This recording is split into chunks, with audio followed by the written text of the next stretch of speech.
Desa Gunung Wetan, terpencil dan tenang, mendadak terusik.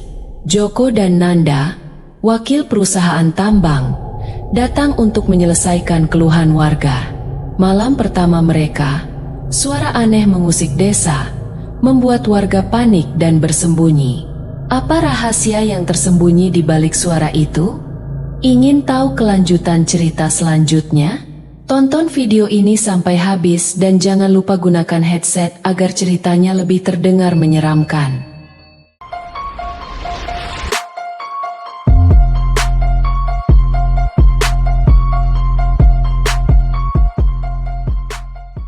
Misteri Desa Kaki Gunung Part 1. Kapakayan dan Kadatangan.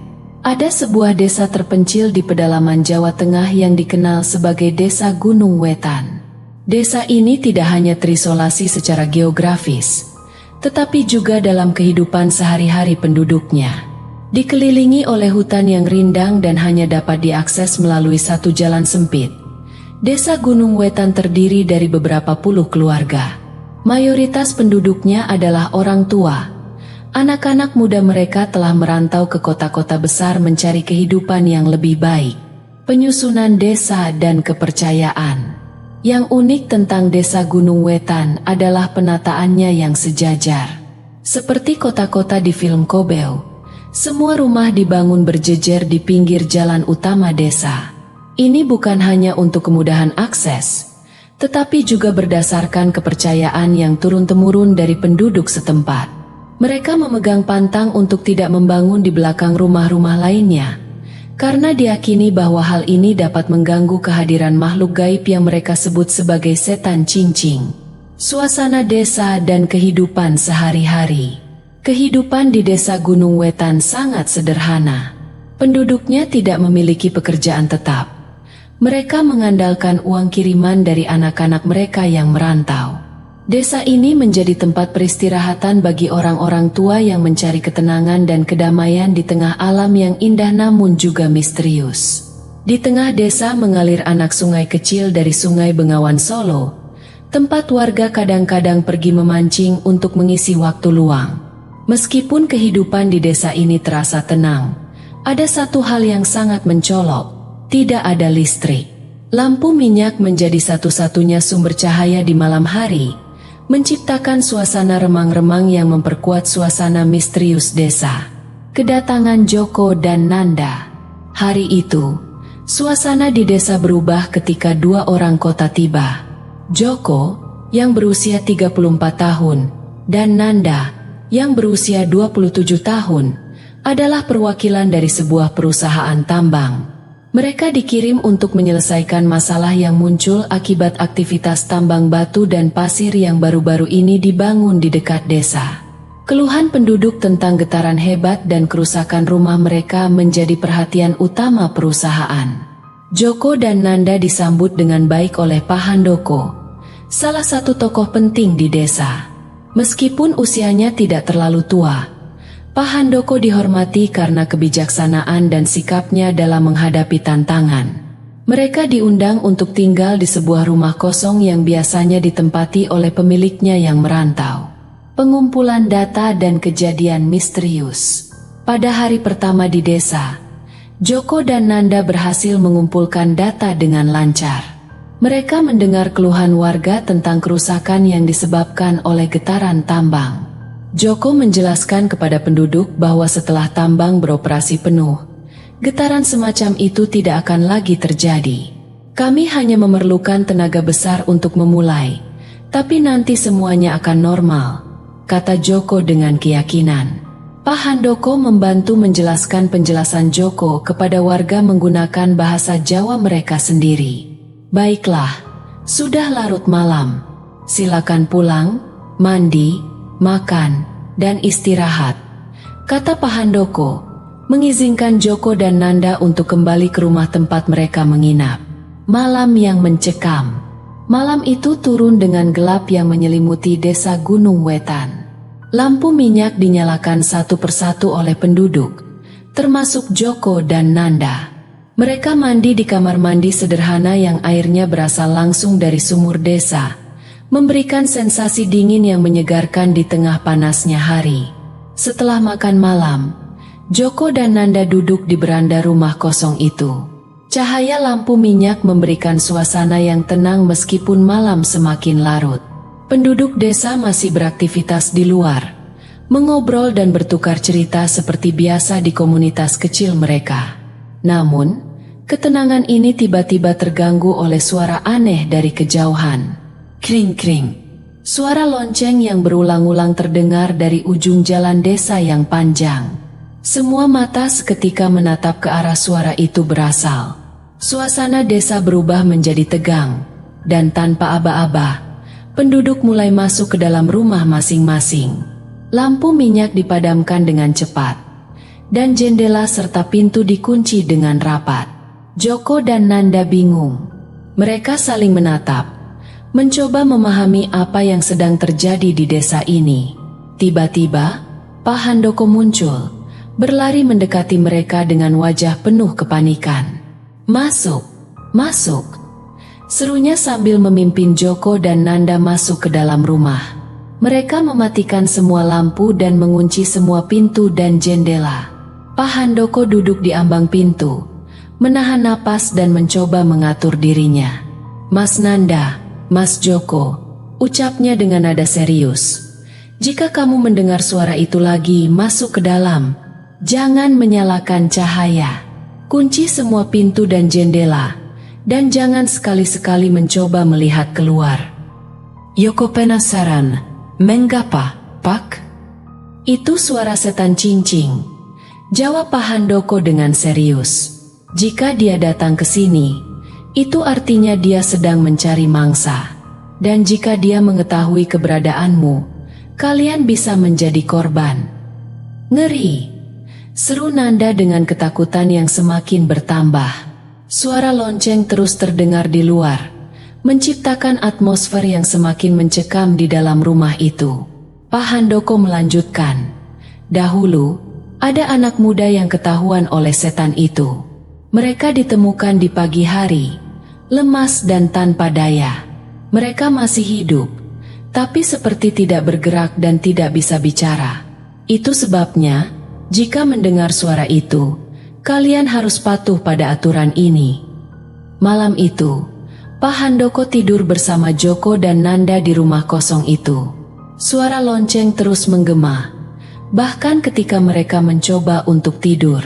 Penduduk desa sudah terbiasa dengan keberadaan setan cincing, dan kepercayaan mereka membuat mereka patuh pada peringatan yang diberikan Pak Handoko. Tidak ada yang tahu dengan pasti wujud atau asal-usul sebenarnya dari setan cincing.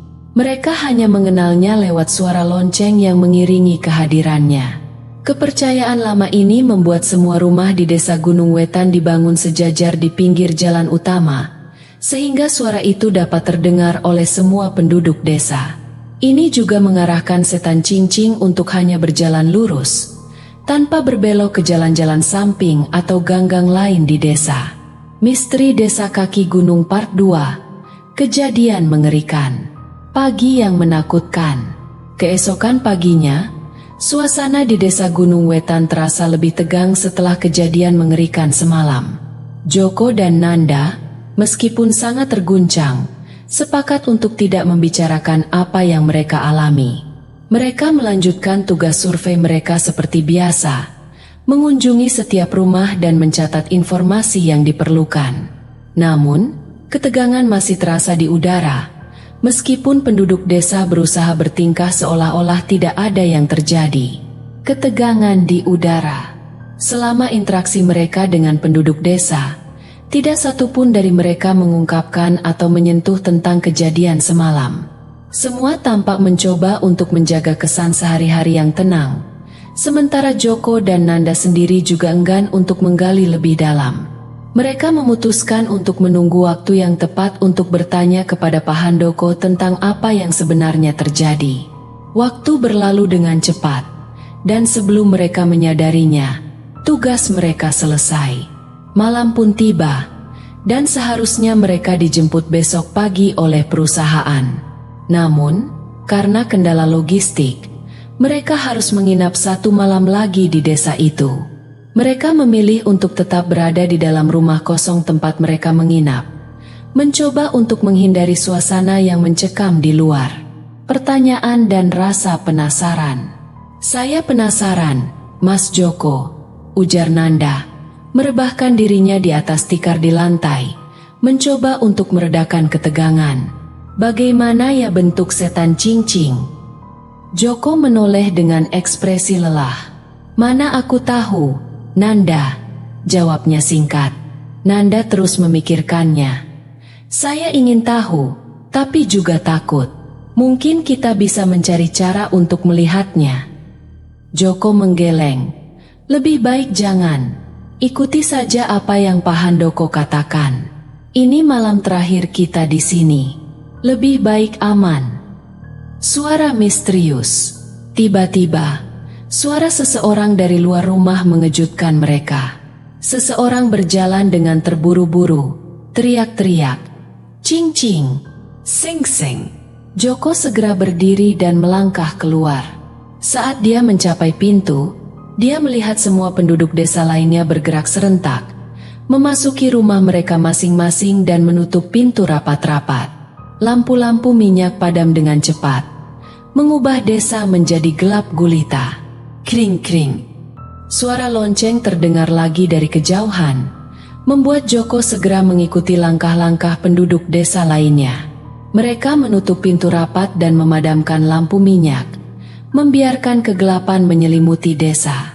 Joko dan Nanda duduk berdampingan, membaca doa-doa mereka sambil suara lonceng terus bergema. Nanda, yang sangat penasaran, diam-diam mengambil ponselnya. Dengan hati-hati, dia merekam keluar jendela dengan harapan bisa melihat sosok setan cincing yang disebut-sebut. Beberapa detik kemudian, dia melihat hasil rekaman itu. Di layar ponselnya, terlihat sosok laki-laki berjalan di tengah jalan desa yang gelap, mengenakan pakaian tradisional Jawa dengan blangkon di kepalanya. Di kakinya terikat lonceng yang menghasilkan suara lonceng. Namun, Nanda takut dan langsung menghapus video tersebut. Dia memutuskan untuk tidak memberitahu Joko tentang rekaman tersebut, memilih untuk menjaga rahasianya sendiri. Kadatangan Mysterious. Beberapa saat kemudian, suara lonceng tiba-tiba berhenti. Joko menghentikan doanya dan membuka matanya. "Nan, kenapa suaranya berhenti?" tanya Joko, memperhatikan keadaan sekeliling. "Gak tahu, Mas," jawab Nanda dengan gemetar. "Mau kita periksa keluar?" Joko menegur. "Jangan, kamu ingin mati apa?"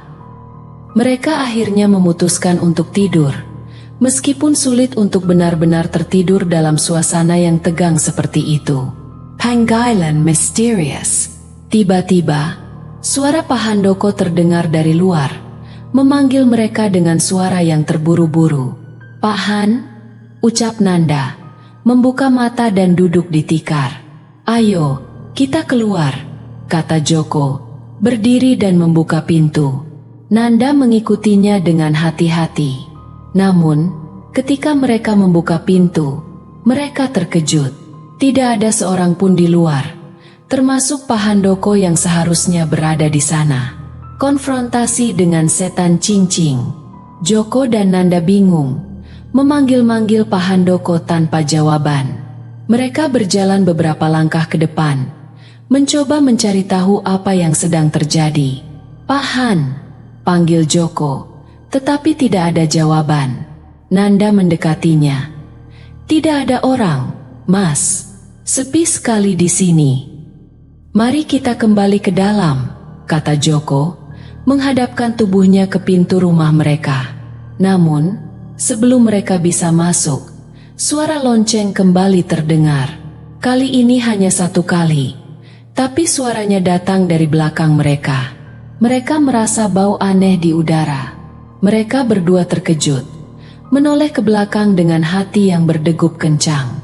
Di hadapan mereka, berdiri seorang laki-laki berpakaian tradisional Jawa dengan blangkon di kepalanya. Wajahnya mirip dengan manusia pada umumnya, tetapi hidungnya seperti hidung babi, dan matanya merah menyala. mulutnya lebar, dengan lidah panjang yang menjulur hingga ke lehernya. "Cah bagus, konangan," ucap sosok itu dengan senyuman mengerikan, membuat Joko dan Nanda terpaku tak bisa bergerak. Keesokan harinya, pagi berikutnya, Pak Handoko menemukan rumah kosong tempat Joko dan Nanda menginap. Barang-barang mereka masih utuh di sana, tetapi kedua orang tersebut tidak ada di tempat. Berita ini menyebar cepat di desa, dan tidak lama kemudian, mobil dari perusahaan datang menjemput mereka. Perusahaan diinformasikan tentang kejadian ini, dan setelah pencarian yang melibatkan beberapa warga desa, Joko dan Nanda ditemukan tergeletak di tengah hutan. Mereka berdua ditemukan dalam kondisi yang mengerikan. Matanya terbuka lebar, tetapi mereka tidak bisa bergerak atau memberikan respons apapun. Mereka tampak hidup, tetapi tidak ada yang tahu apa yang mereka lihat atau alami selama kejadian malam itu. Kejadian ini menjadi bukti bagi penduduk desa bahwa setan cincing benar-benar ada dan mematuhinya. Mereka telah melanggar pantangan yang turun-temurun di desa, dan sekarang harus menghadapi konsekuensinya. Pak Handoko merasa sangat menyesal karena tidak bisa melindungi mereka dari bahaya yang mengintai. Kejadian ini memperkuat kepercayaan pada kekuatan gaib di desa Gunung Wetan, dan mendorong penduduk untuk lebih patuh pada aturan dan pantangan yang telah ada sejak lama. Ini adalah pengalaman yang mengerikan dan mengguncangkan bagi Joko dan Nanda, yang harus menjalani sisa hidup mereka dengan keadaan yang tidak bisa dijelaskan sepenuhnya. Mereka menjadi saksi hidup dari keberadaan setan cincing, tetapi tidak dapat berbicara atau berbagi cerita tentang apa yang mereka lihat. Mereka terjebak di antara hidup dan mati, menjalani hari-hari mereka dengan keadaan yang sangat misterius dan mencekam. Terima kasih telah menonton. Like and subscribe dan tekan lonceng notifikasi. Siapkan diri kalian untuk kisah yang lebih gelap dan menyeramkan di episode berikutnya. Sampai jumpa di kegelapan.